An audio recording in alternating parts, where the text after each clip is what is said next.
चलिए अब बात करते हैं एक और बड़ी खबर की, जिसे ईटी नाउ स्वदेश ने पहले ही दिखाया था और अब इस खबर पर मुहर लग गई है। बीपीसीएल के विनिवेश को लेकर ईटी नाउ स्वदेश की खबर पर खुद पेट्रोलियम मंत्री हरदीप पुरी ने मुहर लगा दी है। ईटी नाउ स्वदेश ने कुछ दिन पहले आपको बताया था कि सरकार ने बीपीसीएल के विनिवेश को फिलहाल के लिए टाल दिया है।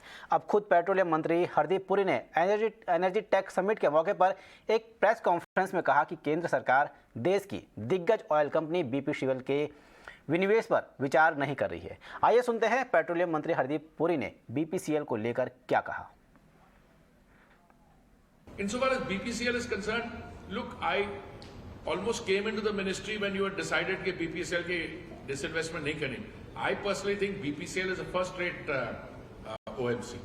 Whatever happened to it thinking in the past, it's doing well now. It's a very good corporate citizen. What view we take, but you know, if you want to do disinvestment, you cannot have a situation where there's only one bidder and it's going to be questioned for a long time. So I don't know what the situation is, but in this last year or so that we've been, facing a bit of turbulence, I think BPCL has done very well. BPCL, if you look at, I'm not going by just the returns. I mean, if you, in every respect, it has, taken advantage of the opportunities that have come in a difficult time, and it's a great asset. And so, whenever the government takes a decision, which I cannot anticipate, but just now, I don't think it's on the table. ET now स्वदेश संवाददाता प्रकाश प्रियदर्शी ने यह खबर break की थी और केंद्र सरकार ने फिलहाल बीपीसीएल का विनिवेश टाल दिया है। इस खबर पर और ज़्यादा जानकारी के लिए चलते हैं अपने सहयोगी प्रकाश के पास। प्रकाश, आपने एक खबर ब्रेक की थी और इस पर अब मुहर लग गई है। आपसे जानना चाहेंगे कि ये फिलहाल के लिए कब तक ये रोक रहेगी और आखिरकार सरकार कभी हाँ कभी ना के रूप में कन्फ्यूज़ थी, तो आखिरकार सरकार ने ना कर दिया है, तो वजह क्या रही सरकार के इस कन्फ्यूज़न की?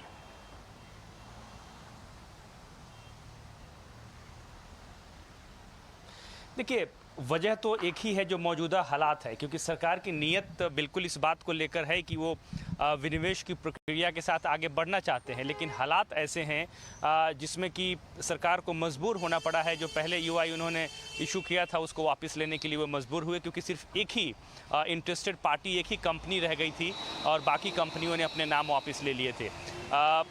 इसमें कई जैसी जानकारियां मिल रही है, सोर्स हमें बता रहे हैं, जिसकी जानकारी हमने 24 अगस्त को अपने दर्शकों को दी थी कि सरकार इस साल बीपीसीएल विनिवेश की प्रक्रिया को शुरू करने के मूड में नहीं है।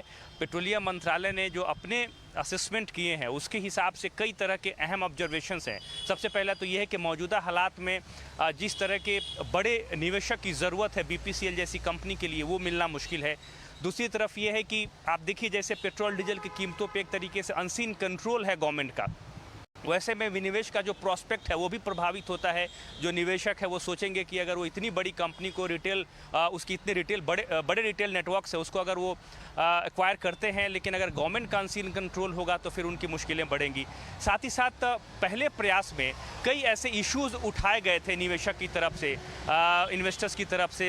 क्रॉस होल्डिंग का मसला था, अनबंडलिंग का मसला था, उसको भी अभी एड्रेस नहीं किया गया है। इस बात पर भी विचार किया जा रहा है कि क्या, क्योंकि बीपीसीएल के पास काफ़ी बड़ा असेट बेस है, लिहाजा उसके रिफाइनिंग डिवीजन को या फिर उसके मार्केटिंग डिवीजन को अलग अलग करके फिर उसके लिए प्रयास किए जाएं।